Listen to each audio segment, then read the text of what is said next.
एक बार पुनः आप सभी का स्वागत है साइंस की क्लास में। देखिए आपकी जो फोर्थ ग्रेड की एग्जाम जो सिलेबस है उसमें जो साइंस का सिलेबस है उसमें एक टॉपिक है मानव शरीर संरचना एवं अंग तंत्र, जिसको बोलते हैं human body structure and organ system. ये टॉपिक है। अब तक हमने 6-7 टॉपिक कर लिए हैं। 2 टॉपिक और बचे हैं। एक तो ये टॉपिक बचा है मानव शरीर संरचना एवं अंग तंत्र। एक टॉपिक बचा आपका क्या, आपके रोग बचे हैं और उनका निदान बचा है और उनके उपचार बचा है। ये 2 टॉपिक कंप्लीट होने के बाद में आपका साइंस का सिलेबस कंप्लीट हो जाएगा। जो मैं पढ़ा रहा हूं इसके अलावा आपको और कुछ नहीं पढ़ना है। क्वेश्चन यहां से ही आएगा। ठीक है, मानव शरीर संरचना एवं अंग तंत्र के आपके 2 से 3 वीडियो में कंप्लीट हो जाएगा। ठीक है, लगातार बने रहना है, प्रैक्टिस करते रहना है। इन्हीं थ्योरी की इनमें क्वेश्चन भी है, इनकी प्रैक्टिस करना है और कुछ नहीं करना। आपको विश्वास करना है और यहीं से क्वेश्चन आएंगे। तो मैं क्लास को स्टार्ट कर लेता हूं बिना किसी टाइम वेस्ट के। तो टॉपिक है मानव शरीर संरचना एवं अंग तंत्र, इंग्लिश में बोलते हैं human body structure and organ system. तो सबसे पहले हम बात लेते हैं कि जो कोशिका है, सेल है, वो क्या होती है। तो देखिए जो कोशिका है वो शरीर की मूलभूत संरचनात्मक तथा क्रियात्मक इकाई होती है। यानी कि जो संसार में कोई भी जीव है, कोई भी जीव है वो एक कोशिका से मिलकर बना होता है। एक कोशिका फिर आगे विभाजित होती है और वो बहुत सारी कोशिका बना लेती है। इसलिए कोशिका को शरीर की संरचनात्मक और क्रियात्मक इकाई कहा जाता है। क्वेश्चन आएगा शरीर की संरचनात्मक और क्रियात्मक इकाई है तो वह है आपकी कोशिका। आगे देखिए, विभिन्न कार्यों हेतु भिन्न कोशिकाएं कार्य करती हैं। समान कार्य करने वाली कोशिकाएं मिलकर उत्तकों का निर्माण करती हैं। अब देखिए उत्तक की डेफिनेशन आ गई है क्या, कि समान कार्य करने वाली कोशिकाएं जो उत्पत्ति में भी क्या हो, समान हो, उनको क्या कहते हैं, उत्तक कहते हैं। जैसे उत्तक के एग्जांपल है पेशी उत्तक, अस्थि उत्तक, ये है। अब आगे बात कर लेते हैं। 2 या अधिक तरह के उत्तक मिलकर किसी कार्य के संपादन हेतु विशेष कार्य करते हैं। यानी उत्तक मिलकर के किसका निर्माण करते हैं, अंग का निर्माण करते हैं। उत्तकों का यह युग्मनज संग्रह ही एक अंग जैसे आमाशय, यकृत आदि का निर्माण करता है। ठीक है, तो देखिए सबसे पहले हमारे शरीर का निर्माण कौन करती है, कोशिका। अब कोशिका आपस में मिलकर के किसका निर्माण करेगी, आपका किसका निर्माण करेगी, उत्तक का निर्माण करेगी, अर्थात टिश्यू का निर्माण करेगी। मतलब बहुत सारी कोशिका आपस में मिलकर के किसका निर्माण करती हैं, उत्तक का। और उत्तक आपस में मिलकर के किसका निर्माण करेंगे, अंग का निर्माण करेंगे। और अंग आपस में मिलकर के निर्माण करेंगे अंग तंत्र का। आपको यह बात ध्यान में रखनी है। ठीक है, यही इस जो स्लाइड है इसमें यह पढ़ा रहा हूं मैं। शरीर के विभिन्न अंग एक साथ समूहित होकर किसी एक विशिष्ट कार्य का संपादन करते हैं तथा एक संस्थान या तंत्र का निर्माण करते हैं। उदाहरण के तौर पर पाचन तंत्र, श्वसन तंत्र आदि। ये सभी तंत्र सम्मिलित रूप से मानव शरीर की रचना करते हैं। ठीक है, ये बात आपको ध्यान में रखनी है। तो इस स्लाइड में हमने क्या पढ़ा है, कोशिका के बारे में पढ़ा है। कोशिका क्या होती है, शरीर की संरचनात्मक और क्रियात्मक इकाई होती है। अब समान कोशिका जो उत्पत्ति में क्या हो, समान हो, वो आपस में मिलकर के निर्माण करती हैं उत्तक का। तो कोशिकाओं का समूह क्या कहलाता है, उत्तक कहलाता है। अब समान उत्तक मिलकर के किसका निर्माण करते हैं, अंग का निर्माण करते हैं। और अंग आपस में मिलकर किसका निर्माण करते हैं, अंग तंत्र का निर्माण करते हैं, अर्थात हमारे शरीर का निर्माण करते हैं। यह बात आपको समझ में आ गई होगी। ठीक है, तो इस स्लाइड में यही क्वेश्चन बनेंगे। आगे देखिए, अब बात लेते हैं हम किसके बारे में, पाचन तंत्र के बारे में, जिसको बोलते हैं डाइजेस्टिव सिस्टम के बारे में। ठीक है, पाचन तंत्र क्या होता है, पाचन क्या होता है, तो जो हम खाना खाते हैं, खाना जो हम खाते हैं उसको छोटे टुकड़ों में बांटने की क्रिया क्या कहलाती है, पाचन कहलाती है। तो देखिए पाचन में भोजन के जटिल पोषक पदार्थों, बड़े अणुओं को विभिन्न रासायनिक क्रियाओं तथा एंजाइमों की सहायता से सरल एवं छोटे व घुलनशील पदार्थों में परिवर्तित किया जाता है। यही क्या कहलाता है, पाचन कहलाता है। तो पाचन में क्या किया जाता है, जो बड़े क्या होते हैं, टुकड़े होते हैं, उनको सरल अणुओं में तोड़ने की प्रक्रिया क्या कर लेती है, अर्थात जटिले जो पोषक पदार्थ होते हैं उनको सरल पोषक पदार्थों में तोड़ने की प्रक्रिया कहलाती है आपकी पाचन कहलाती है। यहां तक आपको समझ में आ गया होगा। आगे बात कर लेते हैं। अब आगे हमारे पास आता है पाचन तंत्र में सम्मिलित विभिन्न अंग व ग्रंथियां काम में आती हैं। तो पहले कौन कौन से अंग काम में आते हैं पाचन में? तो पहला है मुख, जिसको बोलते हैं माउथ। दूसरा है ग्रसनी, जिसको बोलते हैं फेरिंग्स। तीसरा है आपका ग्रास नली, जिसको इंग्लिश में बोलते हैं ओइसोफेगस। चौथा है आमाशय, जिसको बोलते हैं स्टोमच। और पांचवा है छोटी आंत, जिसको बोलते हैं स्मॉल इंटेस्टाइन। और छठवा है बड़ी आंत, जिसको बोलते हैं लार्ज इंटेस्टाइन। और लास्ट है मल द्वार, जिसको बोलते हैं रेक्टम। इनको आपको ऑर्डर में याद करना है, क्योंकि इसका ऑर्डर पूछेगा। और ये क्या है? आपके आहार नाल के भाग हैं। क्या है? आहार नाल। अर्थात आहार नाल मुख से प्रारंभ होती है और मल द्वार पर जाकर के खत्म होती है। तो वो पूछ लेगा कि आहार नाल कहां से प्रारंभ होती है। तो आहार नाल जो है, आहार नाल ये प्रारंभ कहां से होती है? तो आहार नाल प्रारंभ होती है कहां से? मुख से। और आहार नाल का अंतिम भाग अर्थात ये समाप्त कहां पर होती है? तो ये होती है मल द्वार पर, जिसको इंग्लिश में बोलते हैं रेक्टम बोलते हैं। ये दो बात आपको याद करनी है। तो ये तो अंग हो गई, ये काम आएंगे पाचन तंत्र में। अब बात कर लेते हैं कि ग्रंथियां कौन कौन सी काम में आएंगे। तो ये है ग्रंथियां आपकी, जिसको बोलते हैं ग्लैंड्स। पहली है लार ग्रंथि, अर्थात सेलेवरी ग्लैंड। और लार ग्रंथि में कौन सा एंजाइम पाया जाता है? टाइलिन। लार में कौन सा एंजाइम पाया जाता है? टाइलिन एंजाइम पाया जाता है। तो तीन ग्रंथियां आती हैं। दूसरी है यकृत ग्रंथि, जिसको बोलते हैं लीवर। और लीवर क्या है? याद करना है, लीवर ग्रंथि ये सबसे बड़ी ग्रंथि है। बड़ी ग्रंथि सबसे बड़ी ग्रंथि ये पूछता है कई बार क्वेश्चन। तो सबसे बड़ी ग्रंथि है आपकी यकृत ग्रंथि। अगली है अग्नाशय अग्नाशय ग्रंथि, जिसको बोलते हैं इंग्लिश में पैनक्रियाज। और पैनक्रियाज को याद करना है, ये एक क्या है? मिश्रित ग्रंथि है। क्या है ये? मिश्रित ग्रंथि है। मिश्रित ग्रंथि। ठीक है। तो तीन ग्रंथियां काम में आती हैं पाचन तंत्र में। आगे सुनिए। आगे हमारे पास है अब क्या? Alimentary canal. सभी अंग मिलकर आहार नाल अर्थात एलिमेंट्री कैनाल का निर्माण करते हैं।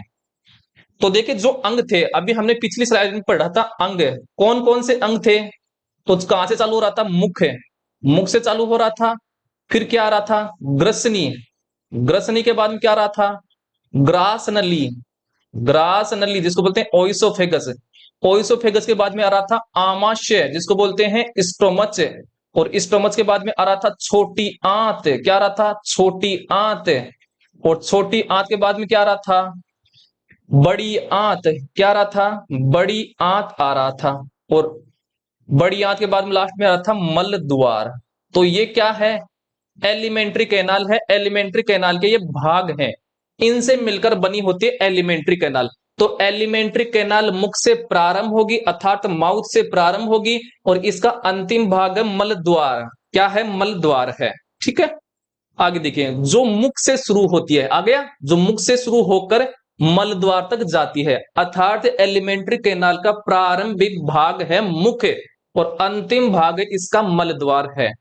यह करीब 8 से 10 मीटर लंबी होती है। यह क्वेश्चन आया कई बार कि आहार नाल की लंबाई है 8 से 10 मीटर होती है, तक लंबी होती है। इसे पोषण नाल भी कहा जाता है।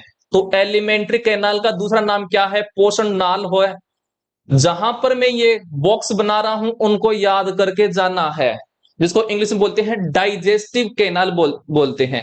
तो आहार नाल का दूसरा नाम हो गया है पोषण नाल अर्थात डाइजेस्टिव कैनाल हो गया है। अब देखिए, आहार नाल के तीन प्रमुख कार्य होते हैं। आहार नाल के तीन प्रमुख कार्य हैं, याद करके जाना ये वाला। पहला है आहार को सरलीकृत कर पचाना, मतलब जटिल टुकड़े को सरल भागों में तोड़ना, पहला कार्य यह हो गया है। दूसरा है पचित आहार का अवशोषण करना, अर्थात जो हमने भोजन खाया है उसका अवशोषण करना। और अवशोषण की सर्वाधिक क्षमता कहां पर पाई जाती है? छोटी आंत में। तो दूसरा कार्य हो गया है अवशोषण का। पहला कार्य क्या हो गया है? भोजन का पाचन। दूसरा हो गया है अवशोषण। तीसरा हो गया है आहार को मुख से मल द्वार तक पहुंचाना। तीसरा ये कार्य हो गया है। तो ये तीनों बात याद होनी चाहिए। वो दे देगा, कैसा क्वेश्चन बनेगा कि निम्न में से आहार नाल का कार्य है, ऐसे क्वेश्चन देगा। ठीक है, तो ये आपको याद करके जाना है। आगे देखिए, आगे हमारे पास है अब पाचन कार्य में प्रयुक्त होने वाले अंग, अर्थात जो आहार नाल है, आहार नाल में जो अंग आ रहे थे, भाग आ रहे थे, उसके बारे में बात कर लेते हैं। तो सबसे पहले क्या आ रहा था, पहला आ रहा था हमारे पास मुख, जिसको बोलते हैं माउथ बोलते हैं। आहार नाल का अग्र भाग मुख से प्रारंभ होकर मुख गुहा में खुलता है।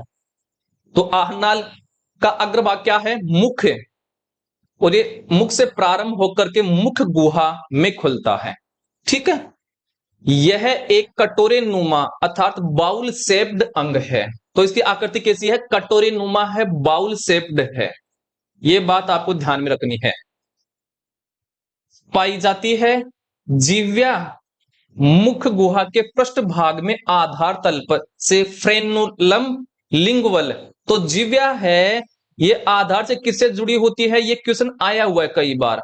फ्रेनुअल लिंगवल से जुड़ी हुई होती है, या फिर जीवा फ्रेनुअल फ्रेनुअल से जुड़ी होती है। क्वेश्चन आएगा जो जीव्या है ये मुख के आधार से किस भाग से जुड़ी होती है, तो ये जुड़ी होती है फ्रेनुअल लिंगवल से जुड़ी होती है, के द्वारा जुड़ी होती है, तथा मुख गुहा के मध्य भाग तक जाती है।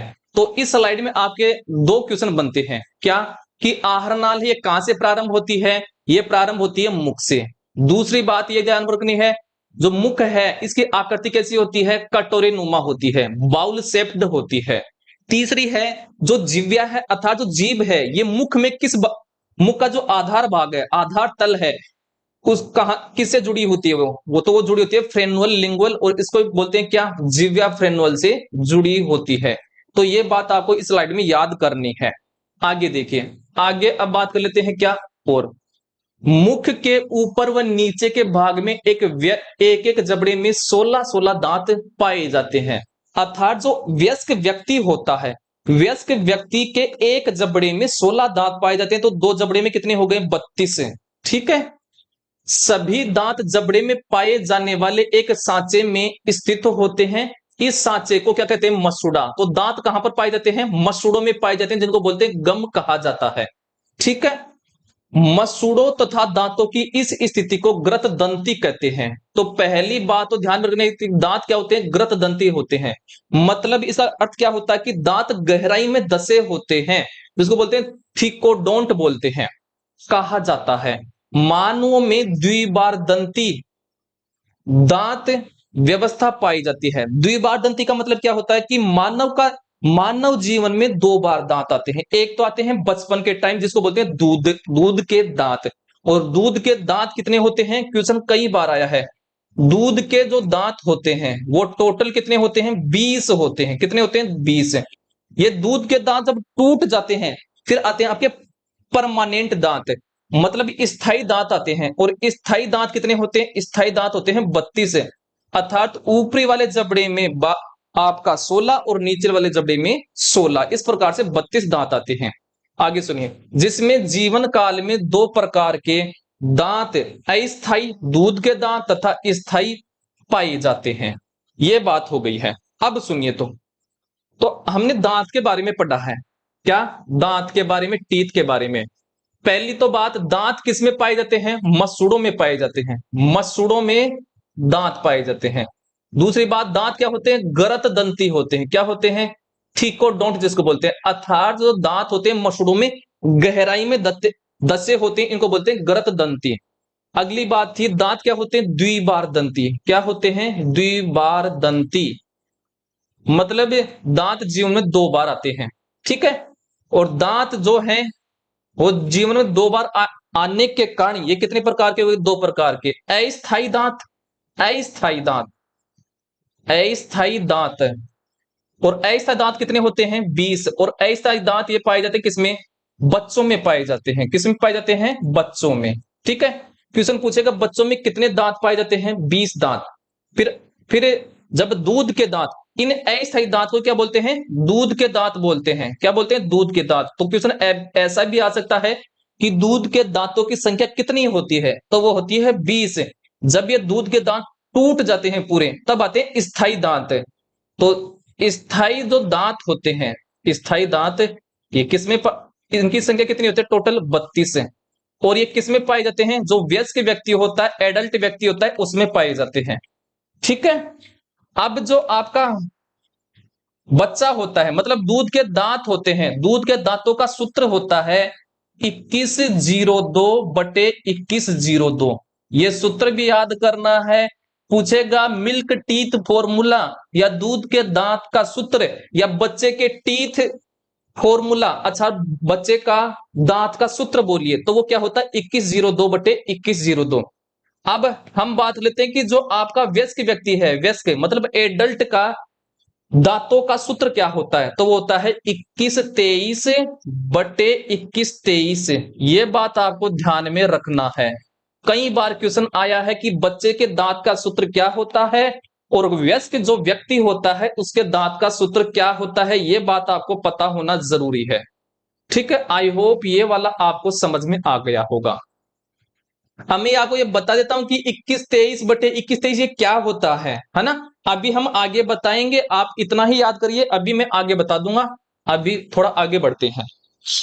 ठीक है, चलिए आगे बढ़ते हैं। आगे अब बात लेते हैं, दांत 4 प्रकार के होते हैं। जो मानव होता है, मानव में 4 प्रकार के दांत पाए जाते हैं। पहला है कृंतक, जिसको बोलते हैं इंसीजर्स। क्या बोलते हैं, इंसीजर्स। सुनिए, ये सबसे आगे के दांत होते हैं। क्या होते हैं, आगे के दांत, जो कुतरने तथा काटने का कार्य करते हैं। तो कृंतक दांत कहां पर पाए जाते हैं, आगे, और कार्य इनका क्या हो गया, कुतरने और काटने का कार्य होता है। ये 6 माह की उम्र में निकलते हैं। तो इनका कब निकलते हैं, ये 6 माह की उम्र में निकलते हैं बच्चे में। फिर दूसरा दांत है रदनक, जिसको बोलते हैं केनाइंस। क्या बोलते हैं, केनाइंस। ये दांत भोजन को चीरने फाड़ने का कार्य करते हैं। ये 16 से 20 माह की उम्र में निकलते हैं। ये प्रत्येक जबड़े में कितने कितने पाए जाते हैं, 2-2 पाए जाते हैं, होते हैं। मांसाहारी पशुओं में ये ज्यादा विकसित होते हैं। तो रदनक जो दांत होते हैं, इनका कार्य क्या होता है, चीरने फाड़ने का कार्य होता है। और ये कितने कितने पाए जाते हैं, 2 ऊपरी जबड़े में और 2 निचले जबड़े में। अब पूछेगा कि जो शेर है, शेर है, शेर में जो दांत होते हैं, अगले वाले जो नुकीले दांत होते हैं, 4 दांत, 2 ऊपरी जबड़े में 2 निचले जबड़े में, वो कौन से दांत होते हैं, तो होते हैं रदनक है। तो शेर जब भी किसी का शिकार करता है, तो वो सबसे पहले पकड़ता है किसी भी जीव को रदनक दांतों से। और रदनक का कार्य होता है चीरने फाड़ने का। तो जो शेर के जो दांत होते हैं, वो उस जीव को क्या कर देते हैं, चीर देते हैं, मतलब फाड़ देते हैं, जिससे व्यक्ति जो जीव है उसकी क्या हो जाती है, डेथ हो जाती है और मांस बाहर निकल जाता है। ठीक है। तो रदनक दांत क्या होते हैं आपके, ये चीरने फाड़ने का कार्य होते हैं। और टोटल कितने पाए जाते हैं, 4 पाए जाते हैं, मतलब 2 ऊपरी जबड़े में और 2 निचले जबड़े में। और कब निकलते हैं, 16 से 20 माह की उम्र में ये निकलते हैं। आगे बात कर लेते हैं। आगे तीसरा टाइप है अग्रचर्वणक, जिसको बोलते हैं प्री मोलर्स। क्या बोलते हैं, प्री मोलर्स। ये भोजन को चबाने में सहायक होते हैं तथा प्रत्येक जबड़े में कितने कितने पाए जाते हैं, 4-4 पाए जाते हैं। ये 10 से 11 वर्ष की उम्र में पूर्ण रूप से विकसित होते हैं। ठीक है। तो अग्रचर्वणक है, जिसको बोलते हैं प्री मोलर्स, इनका कार्य क्या होता है, भोजन को चबाने का कार्य होता है। और कितने कितने पाए जाते हैं, तो 4 तो ऊपरी जबड़े में और 4 निचले जबड़े में। तो टोटल कितने पाए जाते हैं, 8 दांत पाए जाते हैं। कितने, 8, मतलब 4 ऊपरे में तो 4 निचले जबड़े में, तो 4 और 4 कितने हो गए, 8। चौथा टाइप है इनका चवर्णक, जिनको बोलते हैं मोलर्स। सुनिए, ये दंत भी भोजन को चबाने में सहायक होते हैं। तो प्रीमोलर्स मतलब चवर्णक और अग्रचर्वणक दांतों का कार्य क्या हो गया है, भोजन को चबाने का कार्य हो गया है।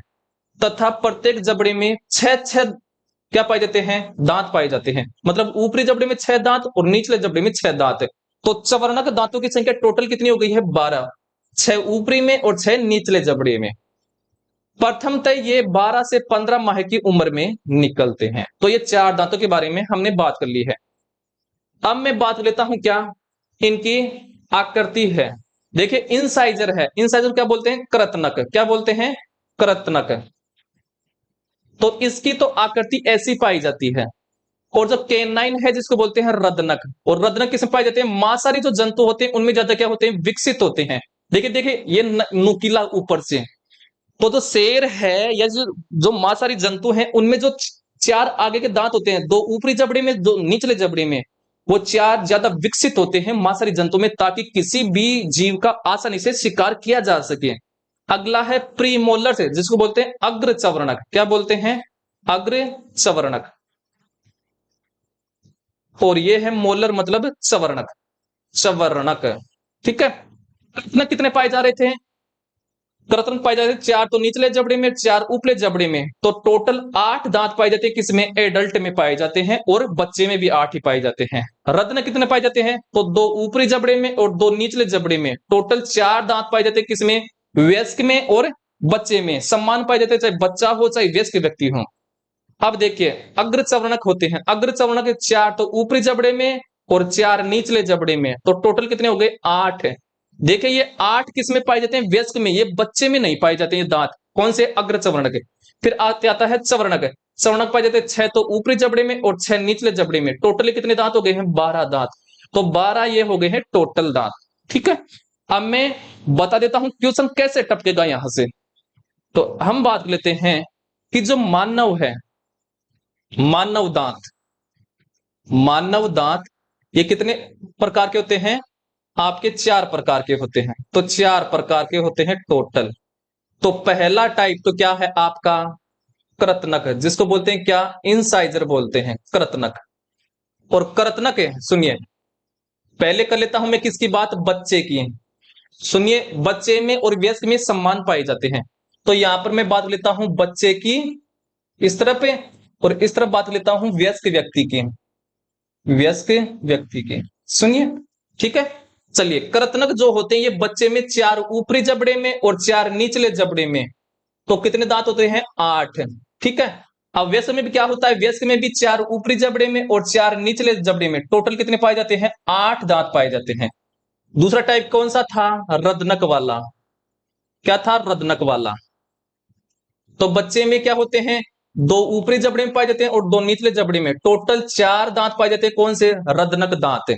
ऐसे ही वयस्क व्यक्ति में 2 ऊपरी जबड़े में 2 निचले जबड़े में। टोटल कितने दांत हो गए हैं? 4 हो गए हैं। अब बात लेता हूं किसके बारे में? अग्र चवर्णक के बारे में। किसके बारे में? अग्र चवर्णक, जिसको बोलते हैं प्रीमोलर्स।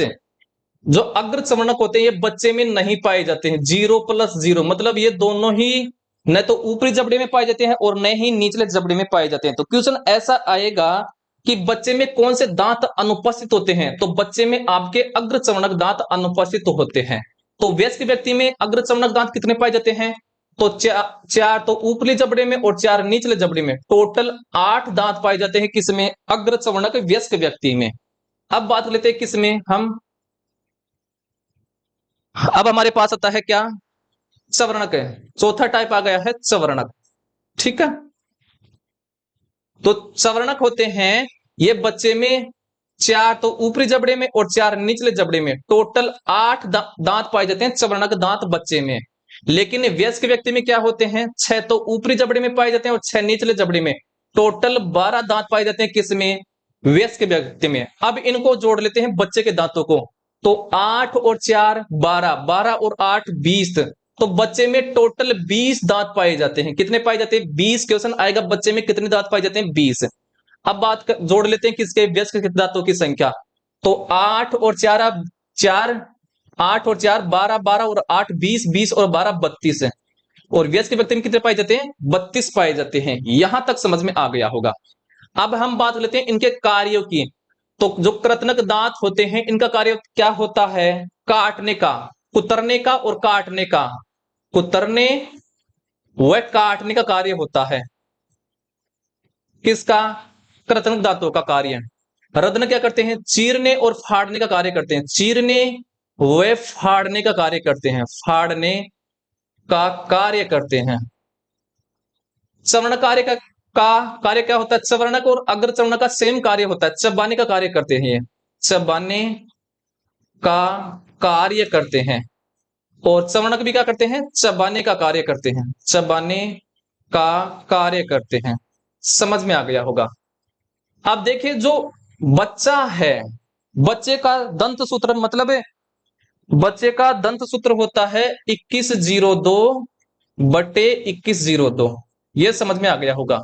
ये कई बार क्वेश्चन पूछता है तो मैं इसको बॉक्स में बंद कर देता हूं। और व्यस्क का टीथ फॉर्मूला क्या होता है? वो होता है 2123/2123। तो ये बात आपको समझ में आ गई होगी, इतना ही आपको याद करना है।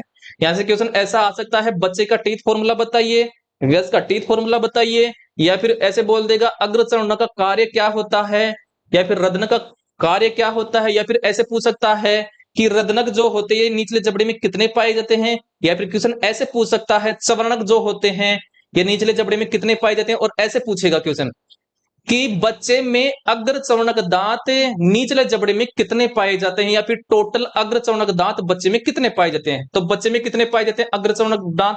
टोटल 0 ही पाए जाते हैं। तो ये क्वेश्चन काम लायक है। कौन सा वाला? अग्रचवर्णक वाला बच्चे में।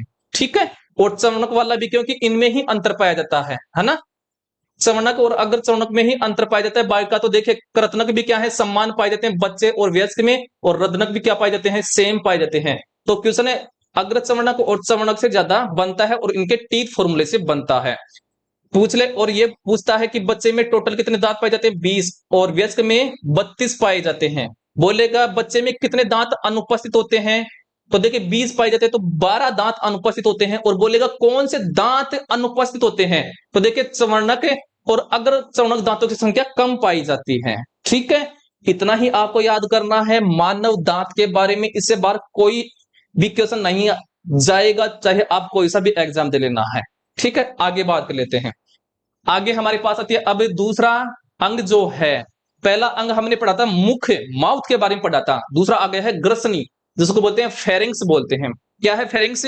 तो मुख गुहा जिह्वा व तालू के पिछले भाग में एक छोटी सी कुप्पी नुमा सेक और फ्लास्क शेप्ड ग्रसनी से जुड़ी होती है। ग्रसनी से होकर भोजन आहार नलिका या ग्रास नाल या वायु श्वास नाल में जाती है। ग्रसनी अपनी, हाँ इतना ही है। तो ग्रसनी में आपको क्या याद करना है कि जो ग्रसनी है, ग्रसनी है ये ऊपरी भाग से तो किससे जुड़ी होती है? ऊपरी भाग से तो जुड़ी होती है मुख से। किससे जुड़ी होती है? मुख से। और निचले भाग से किससे जुड़ी होती है? तो निचले भाग में ये इसका भाग जुड़ा होता है किससे? ग्रास नली से। किससे जुड़ी होती है? ग्रास नली से। अच्छा क्वेश्चन ऐसा आएगा कि ग्रास नली से देखिए आपका भोजन व श्वास, भोजन व श्वास का मार्ग होता है। ये भोजन व श्वास का मार्ग होता है। क्वेश्चन आएगा भोजन व श्वास का मार्ग, उभय मार्ग कौन सा होता है? तो वो होता है ग्रसनी। क्या होती है? ग्रसनी होती है। ये बात आपको ध्यान में रखनी है कि ग्रसनी से भोजन भी होकर गुजरता है और श्वास अर्थात ऑक्सीजन भी गुजरती है इससे होकर के, मतलब वायु भी गुजरती है। क्या गुजरती है? वायु भी गुजरती है। तो ये काम लाइक क्वेश्चन है ये वाला कि ऐसा मानव शरीर का ऐसा अंग बताइए जिससे भोजन और वायु दोनों गुजरते हैं। तो वो क्या है? या फिर ऐसे पूछ लेगा आहार नाल का ऐसा कौन सा भाग है जो भोजन और श्वास दोनों का मार्ग है? तो वो है आपका ग्रसनी। ये क्वेश्चन ही आपको याद करना, ये 3 पॉइंट आपको याद करने हैं। आगे देख लीजिए। जैसे है देखिए यहां पर ये फेरिंग्स है। तो देखिए ये चालू हो गई फेरिंग्स, और ये क्या हो रही है? मुख से प्रारंभ हो रही है। तो ये फेरिंग्स हो गई है। फिर ये आ गई है क्या? ओइसोफेगस। तो ये वाला अब क्या हो गया है? ग्रसनी है। इसको क्या बोलते हैं? ग्रसनी। तो ऊपरी भाग से तो मुख से जुड़ी होती है, और ओइसोफेगस को बोलते हैं ग्रास नली। क्या बोलते हैं? ग्रास नली बोलते हैं। तो ये वाला आपको समझ में आ गया होगा। ठीक है। फिर यहां से देखिए ये श्वास नली निकलती है। ठीक है। आई होप ये समझ में आ गया होगा। अब चलते हैं आगे की तरफ। आगे देखिए। आगे अब बात लेते हैं ग्रास नली के बारे में। तीसरा है ग्रास नली, जिसको बोलते हैं ओइसोफेगस।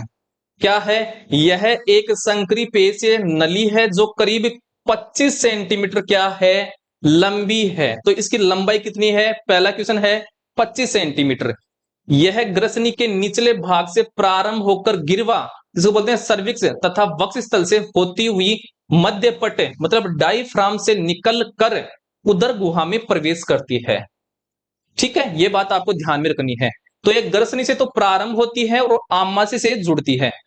इसका मुख्य काम भोजन को मुख गुहा से आमाशय में पहुंचाना है। तो ये बात आपको ध्यान में रखनी है। इसका मुख्य कार्य क्या होता है? मुख्य कार्य होता है भोजन को मुख गुहा से आमाशय तक क्या करना है? पहुंचाना है।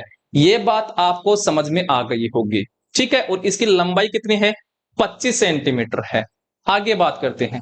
आगे देखिए, आगे हमारे पास है ग्रास नली में कुछ श्लेष्मा ग्रंथियां मिलती हैं, मतलब श्लेष्मा ग्रंथियां पाई जाती हैं। ये श्लेष्मा ग्रंथि क्या करती हैं? श्लेष्मा का श्रावण करती हैं, मतलब चिकने पदार्थ का श्रावण करती है। चिकना पदार्थ निकलेगा तो भोजन वो में मिलेगा, भोजन में वो चिकना पदार्थ मिलेगा तो भोजन क्या हो जाएगा? लसलसा हो जाएगा, मतलब चिकना हो जाएगा। जब चिकना हो जाएगा तो भोजन आराम से आगे की तरफ जाएगा, ठीक है। तो इनका कार्य होता है श्लेष्मा ग्रंथियों का श्लेष्मा का श्रावण करना, जो भोजन में मिल जाता है और भोजन को क्या कर देता है? लसलसा कर देता है, चिकना कर देता है। इन ग्रंथियों से स्रावित श्लेष में भोजन को लसदार बनाता है। ग्रास नली में उपस्थित भित्तियां भोजन को एक प्रकार की गति, कर्माकुंचन गति, पेरिस्टाल्टिस से प्रदान करती हैं। क्वेश्चन आएगा कर्माकुंचन गति कौन आहार नाली कौन से भाग में होती है? तो वो होती है आपके क्या? ग्रास नली में होती है, ओइसोफेगस में होती है। कर्माकुंचन गति के जरिए भोजन क्या जाता है? ओइसोफेगस से, ग्रास नली से आमाशय तक पहुंचता है। ये बात आपको ध्यान में रखनी है। जिसके माध्यम से भोजन आमाशय तक पहुंचता है। ग्रास नली के शीर्ष पर ऊतकों को एक पल्ला होता है। यह पल्ला घाटी ढक्कन या एपिग्लोटिस कहलाता है। मतलब एपिग्लोटिस का कार्य क्या होता है? तो एपिग्लोटिस जो होता है, जब हम भोजन खाते हैं तो ये एपिग्लोटिस जो होता है ये श्वास नली पर ढक्कन की तरह बंद कर लेता है, श्वास नली को बंद कर लेता है और श्वास नली में भोजन को जाने से रोकता है। तो एपिग्लोटिस का कार्य क्या होता है? श्वास नली में भोजन को जाने से रोकता है, भोजन को जाने से रोकता है। अर्थात एक ढक्कन होता है, जब हम भोजन खाते हैं तो ये क्या कर लेता है? श्वास नली को बंद कर लेता है ताकि श्वास नली में भोजन ना जाए। तभी तो बोलते हैं कि खाना खाते टाइम हमें बातचीत नहीं करनी चाहिए, क्योंकि इसका सिस्टम फिर गड़बड़ा जाता है। किसका? एपिग्लोटिस का, ठीक है। जब हम खाना नहीं खाते हैं तो क्या क्या हो जाती है? बंद हो जाती है। और जब हम कभी खाना खाते हैं और अचानक से हमें क्या आती है? धांस आती है, मतलब भोजन किस में चला जाता है? श्वास नली में चला जाता है। जब श्वास नली में जाता है तो हमें धांस आती है जोर से। जब धांस आएगी तो वो झटके के साथ जो वो भोजन है श्वास नली से फिर से वापस आएगा, किसमें? ग्रास नली में आएगा, ठीक है। इसलिए वो क्या आती है? हमें खांसी जोर से आती है। आगे देखिए, भोजन निगलने के दौरान यह पल्ला बंद हो जाता है। किसको बंद कर लेता है? श्वास नली को, तथा भोजन को श्वास नली में प्रवेश करने से रोकता है। तो क्वेश्चन आएगा एपिग्लोटिस का कार्य क्या होता है? तो एपिग्लोटिस जो होती है वो श्वास नली में भोजन को जाने से रोकती है। ये बात आपको ध्यान में रखनी है। तो ग्रास नली में आपको बात ध्यान में रखनी है क्या? एक तो इसकी लंबाई 25 सेंटीमीटर होती है इसकी टोटल लंबाई, और इसमें कौन सी गति पाई जाती है? कर्माकुंचन की गति पाई जाती है। और इसमें कौन सी ग्रंथियां पाई जाती हैं? श्लेष्मा ग्रंथियां। देखिए, श्लेष्मा ग्रंथियां पाई जाती हैं, ये बात आपको ध्यान में रखनी है। जो श्लेष्मा का श्रावण करती हैं, इससे भोजन क्या हो जाता है? लसलसा हो जाता है, चिकना हो जाता है, ठीक है। और हमने बात करी थी क्या कि जो ग्रास नली है, ग्रास नली है, ये ऊपर से तो किससे जुड़ती है? तो ऊपर से जो जुड़ती है ग्रसनी से, और नीचे किससे जुड़ती है? आमाशय से जुड़ती है। किससे जुड़ती है? आमाशय से। ये बात आपको ध्यान में रखनी है। तो ग्रास नली ऊपर से तो जुड़ती है ग्रसनी से और नीचे जुड़ती है आमाशय से, स्ट्रोमस से जुड़ती है। आगे देखिए, आगे हमारे पास आता है चौथा अंग आमाशय, जिसको बोलते हैं स्टोमच बोलते हैं। आहार नाल का ग्रास नली से आगे का भाग आमाशय है। मतलब ग्रास नली का आगे का जो भाग है, मतलब ग्रास नली नीचे की तरफ किससे जुड़ी होती है? ये जुड़ी होती है आमाशय से। किससे जुड़ी होती है? आमाशय से, ठीक है। यह एक जे आकार, तो आमाशय की आकृति कैसी होती है? जे आकार की संरचना होती है। जो ग्रास नली वह ग्रहणी, मतलब ग्रास नली जिसको बोलते हैं ओइसोफेगस, वह ग्रहणी जिसको बोलते हैं ड्यूडेनम। और ड्यूडेनम किसका भाग है? छोटी आंत का। तो एक जो ग्रहणी है ये छोटी आंत का भाग है। किसका भाग है? छोटी आंत का, ठीक है। तो जो आमाशय है, मैं बता देता हूं, जो आमाशय है ये ऊपर से तो किससे जुड़ा होता है? ग्रास नली से। किससे जुड़ा होता है? ग्रास नली से। और नीचे जुड़ा होता है जो आपका छोटी आंत है, छोटी आंत का एक भाग है ड्यूडेनम, जिसको बोलते हैं ग्रहणी, नीचे की तरफ ये ग्रहणी से जुड़ा होता है। तो ये बात भी आपको ध्यान में रखनी है। क्वेश्चन आएगा कि आमाशय जो है ये छोटी आंत के कौन से भाग से जुड़ा होता है, तो ये जुड़ा होता है ड्यूडेनम से अर्थात ग्रहणी से। तो इस ग्रहणी का दूसरा क्या नाम है? ड्यूडेनम। ड्यूडोनम, ये बात आपको ध्यान में रखनी है। और ड्यूडेनम किसका भाग है? ये छोटी आंत का भाग है। किसका भाग है? छोटी आंत का भाग है, स्मॉल इंटेस्टाइन का भाग है। आगे देखिए, के मध्य तथा उदर गुहा एब्डोमिनल केविटी के बाएं हिस्से तथा मध्य पट के पीछे स्थित होता है। यह एक लचीला अंग है, फ्लेक्सिबल ऑर्गन है, जो एक 3 लीटर तक आहार धारित कर सकता है। क्वेश्चन आएगा कि आहार जो आमाशय है, आमाशय की क्षमता कितनी है? 3 लीटर है। मैं देखिए अब जो कर रहा हूं, जो बॉक्स बना रहा हूं, वो बॉक्स आपको याद कर लेना है, यहीं से क्वेश्चन टपकेगा। तो आमाशय की क्षमता कितनी है? 3 लीटर है। आमाशय को 3 भागों में बांटा जा सकता है। तो आमाशय के 3 भाग हैं। आगे देखिए, 3 भाग कौन कौन से हो गए हैं? कार्डिक हो गया है, फंडस हो गया है और पाइलोरिक हो गया है। ये 3 भाग हो गए हैं। ठीक है, तो ये है आपकी स्ट्रक्चर। तो ये यहां पर तो किससे जुड़ता है? ये आमाशय यहां पर तो जुड़ता है ग्रास नली से। किससे जुड़ा होता है? ग्रास नली से ऊपर से। और नीचे वाला ये जो भाग है, ये भाग जुड़ता है आमाशय का किससे? जो छोटी आंत का ग्रहणी भाग है, ग्रहणी, जिसको बोलते हैं ड्यूडेनम। क्या बोलते हैं? ड्यूडेनम, इससे जुड़ा होता है। ये बात आपको ध्यान में रखनी है। तो आमाशय आकार का है। आमाशय की धारिता 3 लीटर है। और आमाशय 3 भागों से मिलकर बना होता है। पहला है कार्डिक, दूसरा है फंडस, तीसरा है पाइलोरिक। 3 भाग है। आमाशय ऊपरी भाग से जुड़ा होता है किससे? ग्रास नली से। और निचले भाग से जुड़ा होता है ग्रहणी से। और आमाशय में एक अम्ल बनता है, ध्यान रखना है, एसिल अम्ल बनता है। कौन सा अम्ल बनता है? एसिल, जिसको बोलते हैं क्या? हाइड्रोक्लोरिक अम्ल। हाइड्रोक्लोरिक अम्ल बनता है। यह बात आपको ध्यान में रखनी है।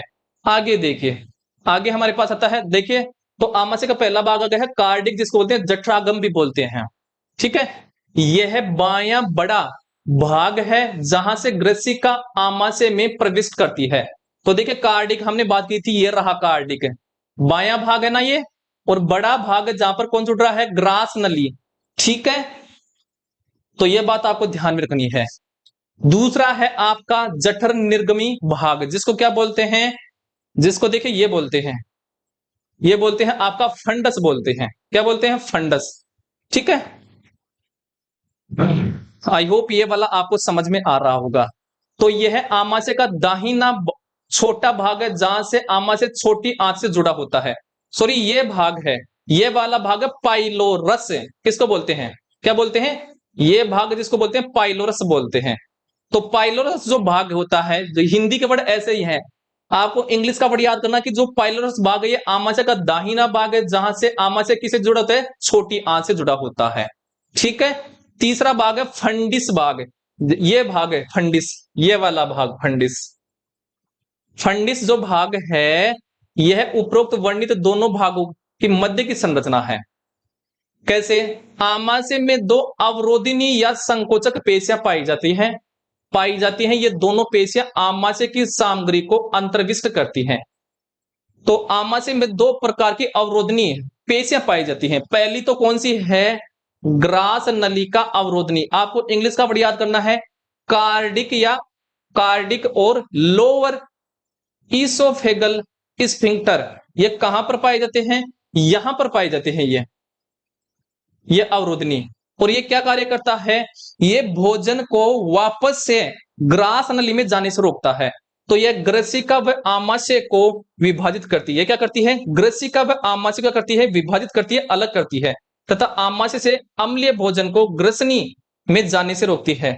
तो इसका कार्य क्या होता है? इसका किसका? ग्रास नलिका अवरोधनी, जिसको बोलते हैं कार्डिक और लोअर ईसोफेगल स्फिंक्टर। इनका कार्य होता है, यहां पर जो भोजन है इनको वापस ग्रास नली में जाने से क्या करती है? रोकती है। और ये क्या करती है? ग्रास नली और आमाशय क्या करती है? विभाजित करती है, अलग करती है। यह बात आपको ध्यान में रखनी है।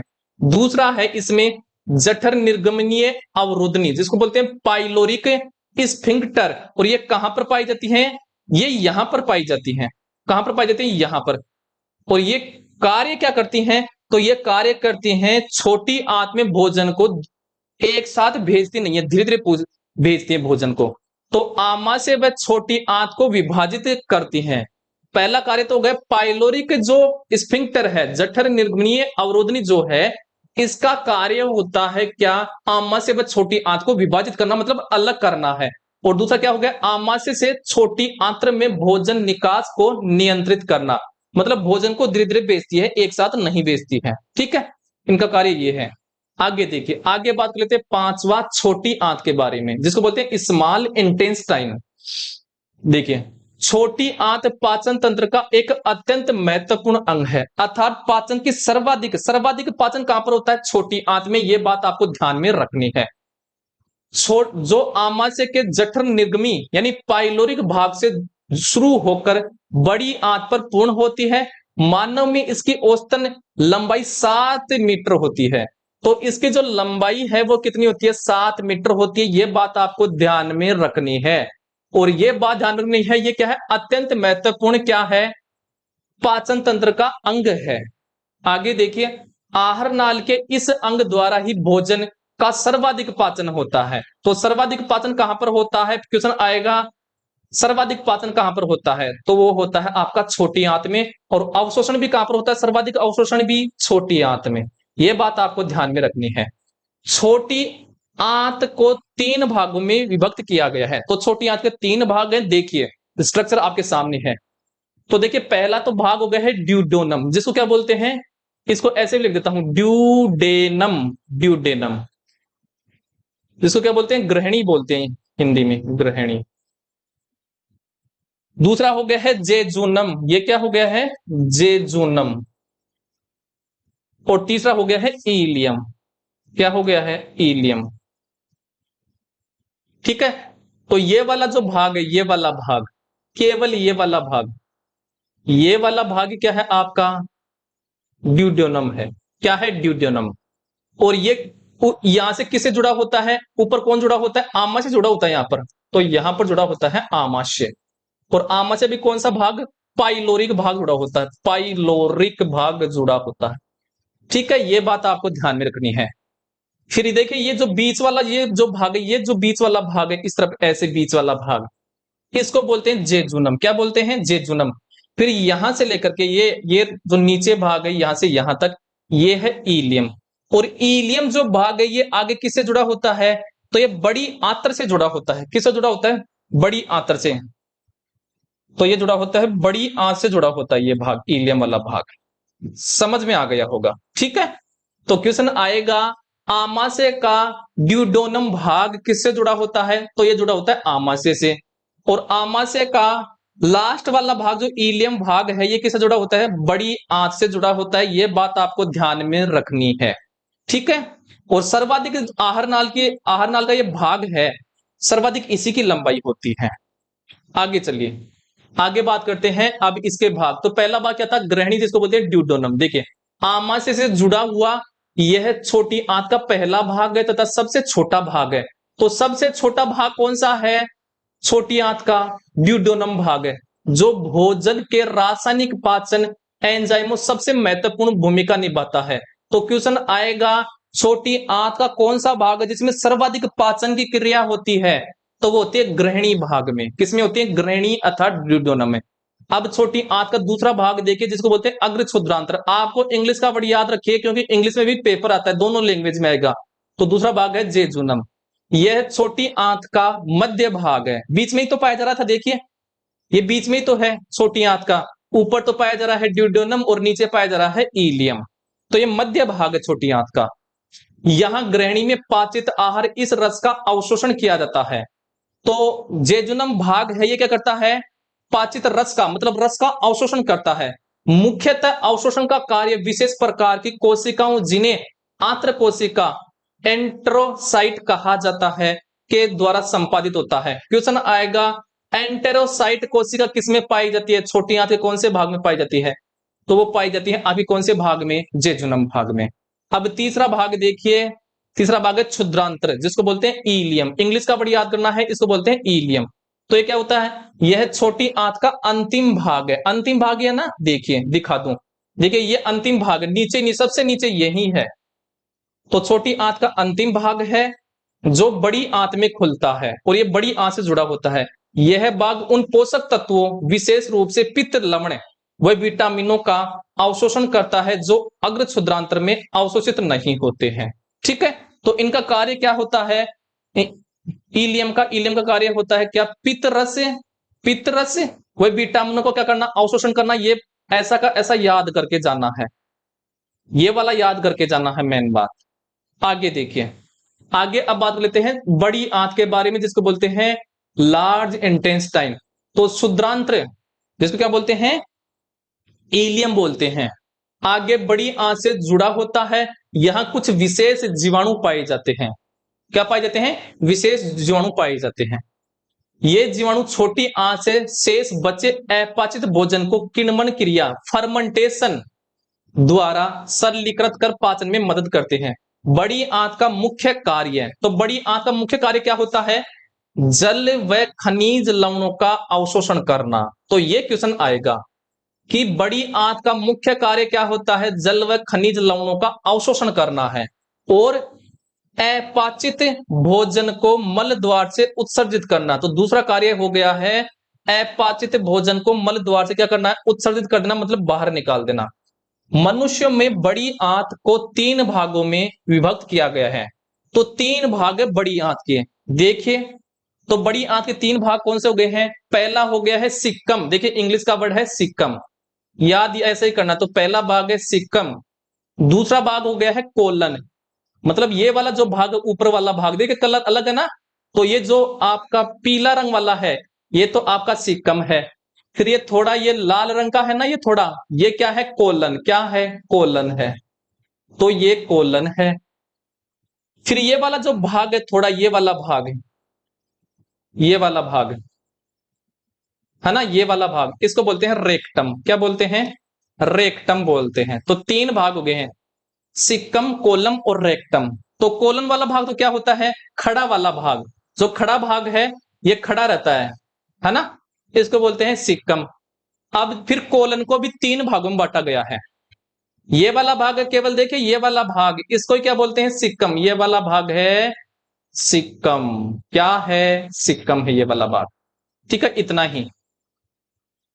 और ये फिर आपका जो कोलन भाग है इसको 3 भागों बांट दिया गया। एक तो खड़ा भाग है, इसमें बांट दिया, फिर ऐसे ये ऐसे है ये, फिर ऐसे दोबारा से खड़ा है, तो इनको 3 भागों में बांट दिया गया है।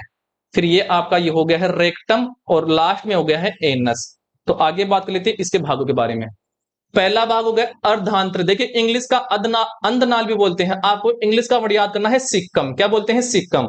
यह भाग क्षुद्रांत्र से जुड़ा होता है। तो छोटी आंत, छोटी जो आपका इलियम वाला भाग है, क्षुद्रांत को क्या बोलते हैं, इलियम। और इलियम किसका भाग है, छोटी आंत का। तो छोटी आंत का जो इलियम वाला भाग है वो बड़ी आंत के कौन से भाग से जुड़ा होता है, सिक्कम से जुड़ा होता है। ये क्वेश्चन कई बार आया हुआ है। ठीक है, यहां क्षुद्रांतर से आने वाले पाचित आहार रस का अवशोषण होता है तथा शेष पचे अपशिष्ट को आगे वृद्धांत्र में पहुंचा दिया जाता है। अंधनाल के प्रथम भाग जो क्षुद्रांतर से जुड़ा होता है से थोड़ा नीचे भीतर की ओर 4-5 इंच लंबी नली के आकार का अंग निकला रहता है। इसे कृत्रिम परिशेषिका मतलब वर्मीफॉर्म अपेंडिक्स कहा जाता है। तो देखिए इस तरफ देखिए, ये वाला भाग कौन सा है, मैं एक बार इसको साफ करता हूं, इसको साफ करता हूं। ये वाला भाग देखिए, ये वाला भाग, ये वाला भाग तो क्या है, ये वाला भाग तो है आपका सिक्कम। क्या है, सिक्कम वाला भाग है। अब देखिए नीचे ये संरचना है, इसके नीचे संरचना है ना, इसको वो क्या बोलते हैं, अपेंडिक्स बोलते हैं। क्या बोलते हैं, अपेंडिक्स।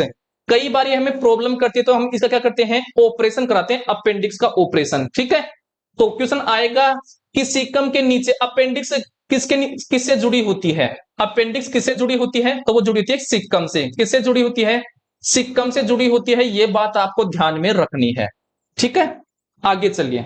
आगे हमारे पास है अब वृद्धांत्र, दूसरा भाग हो गया है बड़ी आंत का, जिसको बोलते हैं कोलन।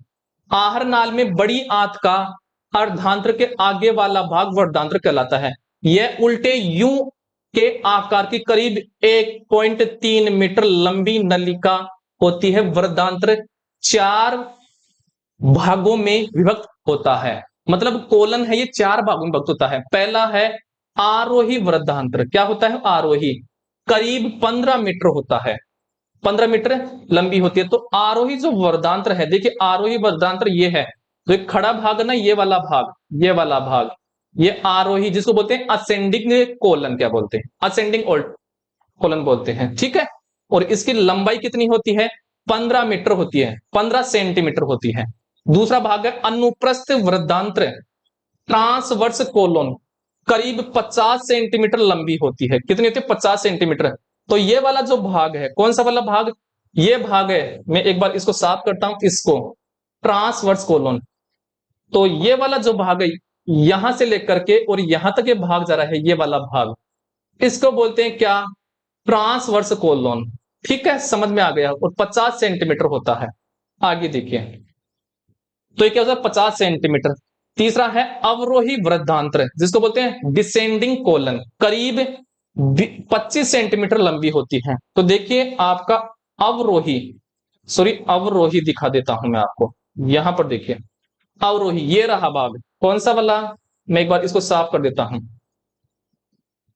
ये वाला जो भाग है, ये वाला, ये है आपका डिसेंडिंग कोलन। क्या है? डिसेंडिंग कोलन है। ठीक है।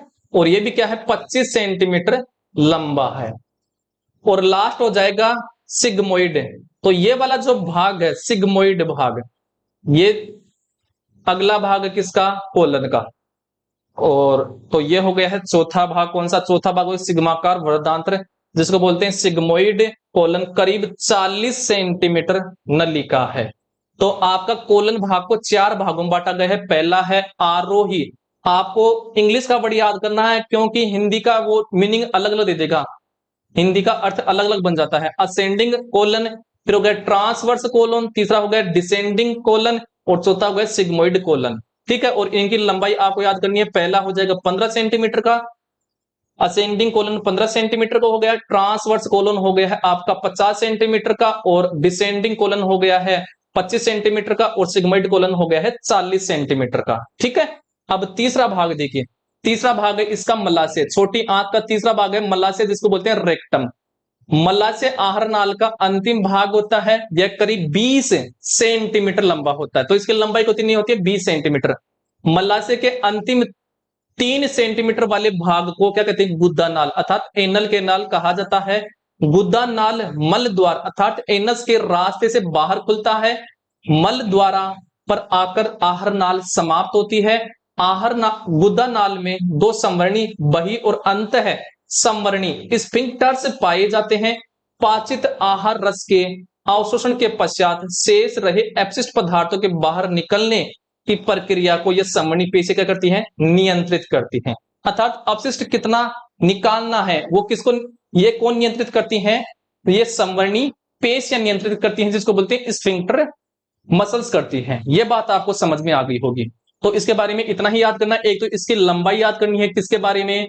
मलाशय के बारे में। और ये क्या है? बड़ी आंत का लास्ट भाग है, अंतिम भाग है। और इसका जो मलाशय है, इसका अंतिम भाग क्या कहलाता है? इसका अंतिम भाग कहलाता है आपका एनस कहलाता है। क्या कहलाता है? एनस कहलाता है। यह बात आपको ध्यान में रखनी है। और एनस के द्वारा हम क्या करते हैं? अपशिष्ट पदार्थों को बाहर निकालते हैं, अर्थात जो मल होता है शरीर का उसको बाहर निकालते हैं। ठीक है। यह बात आपको ध्यान में रखनी है। और मल को बाहर निकालने का नियंत्रित कौन करती है? तो वो करती है कौन? संवर्णी पेशियां। देखिए संवर्णी पेशियां, ये बात आपको ध्यान में रखनी है, संवर्णी पेशियां नियंत्रित करती हैं। ठीक है। आगे देखिए, तो ये होता है आज के लिए। तो ये हो गया, इतना ही करेंगे आज की क्लास में। इसे आगे अगली क्लास में करेंगे। अगर आपको देखिए हमारा एक कंटेंट अच्छा लग रहा है, हमारे पढ़ाने का तरीका आपको अच्छा लग रहा है, बिल्कुल डायग्राम के जरिए, ताकि आपको किसी प्रकार की तकलीफ ना हो, तो इस चैनल को जरूर से सब्सक्राइब कीजिए, अपने साथियों को शेयर कीजिए, क्योंकि जितना ज्यादा हमें सपोर्ट मिलेगा, हम उतना जल्दी से और बढ़िया बढ़िया कंटेंट आपके सामने लाएंगे, और वो भी फ्री ऑफ कॉस्ट। कोई पैसे देने की जरूरत नहीं है, कोई आपको कोर्स खरीदने की जरूरत नहीं है। ठीक है। तो आज के लिए हम इतना ही करते हैं।